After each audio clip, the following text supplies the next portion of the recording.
سرتان هذيك خرية ولا جاي الشيء أحمد عقبيني هذا يوسف نور بعدلي عبد الكريم محمد نور بعدلي لبنان أو ولا لا بكرة إسكو أبا إسكو تعال الله بدو إسكو حتى بكرة يا ماما maxaad qisada ugu dari weyda Cabdikariin inuu homeless noqday oo aad noloshiisii oo dhan aad baabiisay qisada maama maxaad ugu dari weyda alla maamo jilaa weyn inaad tahaan maanta kuu qira ilaahow astaghfirullah maamadan qisadeeda inta la qiirooday war maamadani waxa ay noqotay maamadii ugu beenta badnayd aktarkii dhabta ahaa ee qisadeeda ayay qarisay aktarkii iyo jilaagii dhabta ahaa Cabdikariin ayay maamadani inaga qarisay qisada ka bood waxa soo baxay nin Cabdikariin la yiraahdo oo ay qisada wax yar inooga taabatay Cabdikariin dalka Canada ayuu ku nool yahay isku meel ayay joogaan maamadana way iridi guriga way ka saartay intaas kaliyaata kumaydeen xabsi ayay gelisay dowladda Canada booliiskeeda inta u yeedhay ayaa waxa ay tiri ninkani xalay wuu xoogay xabsiga la geliyay warqadina qasab ayay kaga qaadatay ninkii sidaa u gashay 35 sano ayuu qabay 15 caruur ayay u dhashay 2 ayaa dhintay 13 caruur ayay ninka u haysaa ninkii xabsi ayay gelisay 5 years ka hor xabsigii buu ninkii ka soo baxay homeless ayuu noqday guri la'aan ayaa ku dhacday ninka noloshiisu ay sidaa u baaba'day halka idii ka muuqda maamadan ayaa ka dambeysay markii maamada qolka daahir cali soo la keenay ee lagu dhahay maxaa kugu kalifay nin 15 caruur ka dhalay oo macaan iyo qaraar aad soo wada qaadateen inaad noloshiisa sidaa ka dhigto maxaa kugu kalifana waxa ay tiri inuu neefsanaya ayaa i dhibaysaa waay baa lagu yiri maxay ku dhibaysaa waxay tiri bari buu i dharbaaxay aabahayna ima dharbaaxi jirin axmedna ima dharbaaxi jirin bay tiri dhirbaaxo ay ninka noloshiisa u baabis sidoo kale waxa ay sheegtay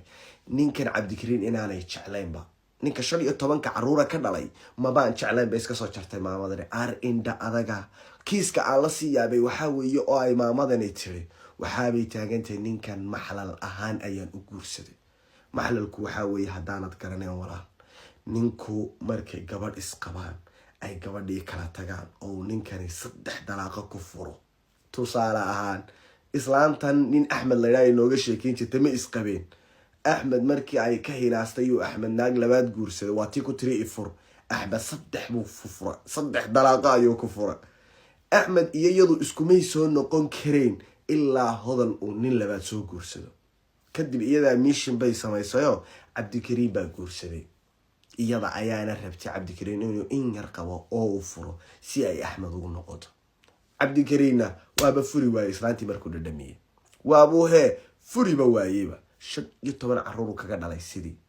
waxa bay taagan tahay waqtiga ay ugu dheeraaday mooyaane xilli walba iyo daqiiqad walba ninkan inuu furo ayaa rab markaas Afrika ayay ku wada noolaayeeno naagirada nin ifur iska dhigi karmayso marka Afrika la joogo markii ay Canada timi ayay tiri ifur xabsina way ugu dartay la hawla wala quwwata illa billah maama ka arxan daran oo ka cabidsa wiligeed ma arag damiir damqada male ninkani hadda waa homeless nimada waxa u dheer inuu maalinkii hal mar wax cuno hal mar ayuu wax cunaa sidoo kale ninkan kansar ayaa haya oo cudurka kansarka ayaa ku dhacay iyadana waxay taagantay ninka intaas dhibaato ay ku dhacday neeftiisa ay dhibayso maamadani waa weynka weey cabsi weey maamadani waa ku salaamayna hana soo marin ilaahayna ninkaas dhibaatada aad u geysatay may waa lagu wareysanayaa laakiin aad niyad khayr u sheeg maanta kadibna dayacmi Canada waxaad degan tahay 16 sano miya xagee ku dhalatay waxaan ku dhashay gobolka Bakool degmada Tayigla ku dhalatay Daraawishta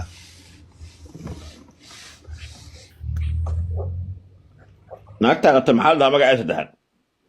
waxaa la yiraahdaa ina tahliil diini yaa la yiraahdaa magaceeda maxaa la naagta ina tahliil diini magaceeda ayada maxaa la dhahaa hodan ayo hodan tahliil diini naagtaadu yeeta in adeer sidu wey sidu mariixaan ya ka taa mareexan waxay ka tahay reer siyaad xuseen waaye in adeer gacaliye in adeer ilmu muxuu dhashay waxay dhashay 15 caruur in adeer gacaliye 15 caruur aawo 15 caruurta aad 15 horta laba way dhinteen 13 aawo soo haray 13 gacanteedan ku ogahay ayadaa haysa ayada hayse ay dadsiisay hata moogin adeer gacaliye anigu sijin jeel ayaa waxa resta iga dhigtay resto ya waqti kasta resta taaya lileey jeel lagu tuuray ilaa iyo 5 years ayaa dhulka lagu jiiday in adeer gacaliye. Okay, so 1 minute. Aku saja sahal masuk. Okay. Qofkan yaa waay. Qofkan yaa waay meesha. Qofkan aniga waay. Qofkan isla aniga waay. Maxay tahay meeshan aad joogto? Meeshan aan joogo meesha ay dawladda geysay weyn adeer gacaliye oo waxa la yiri waa meel oo meeshaasaan ku wirdinay oo aan ku noolaa wax kale waxaan haysan ma lahayn qorax hadii la siiyo ilaa gilka dambe ayaan ku gaaraa gilinka dambe ku gaaraa noloshayda saasay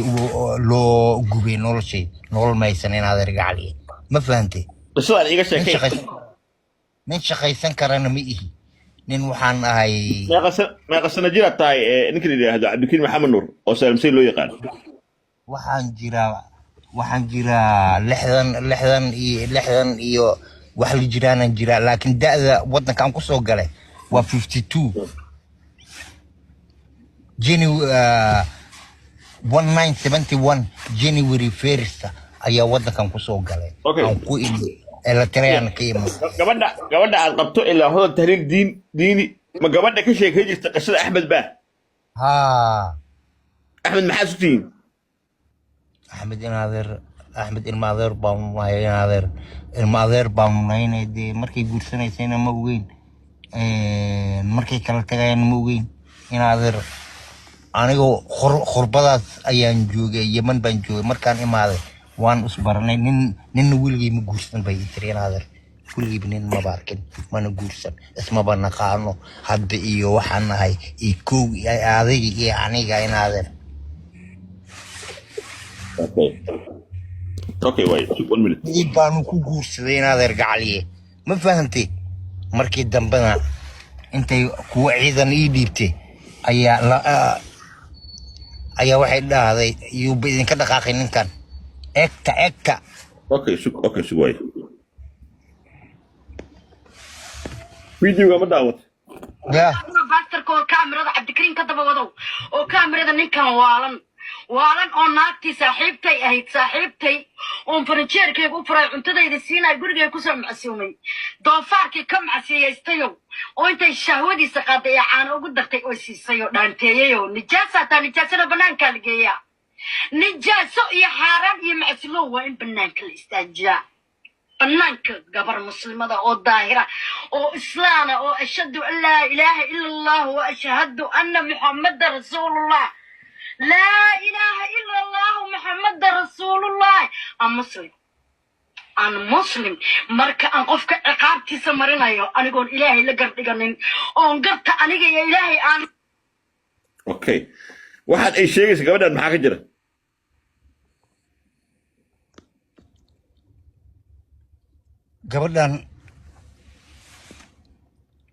قبل هذا هذا تسيس أنا ما بقرنا قبل هذا تسيس يا قبل هذا تسيس إمخل قبل هذا تسيس دهر على زو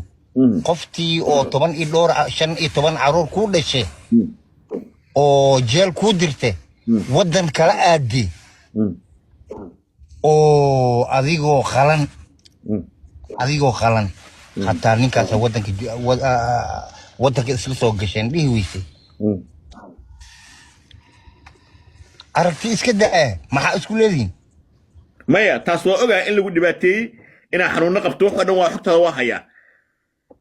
laakiin qisada ay ka sheekeynayso ma runbaa mise waa been keliya waxay sheegaysaa baanna kama jiraan taanna kama jira wala banuuna way okay kansar miyaa kugu dhacay xanuun kansar miyaa qabtay ani kansar haa kansar waa laga helay waa lay qale waa qalanay ilaa hadda alla ku roon yahay dhiiga lagu shubay isbitaalka guri aniga aan deganahay bishii 450 renti layga bixinay okay waaya kansar waa qabtaa soo maa waa qabaa kansar okay allah ku caafiyo waxaan qabaa waa qalanahay waa qalan tahay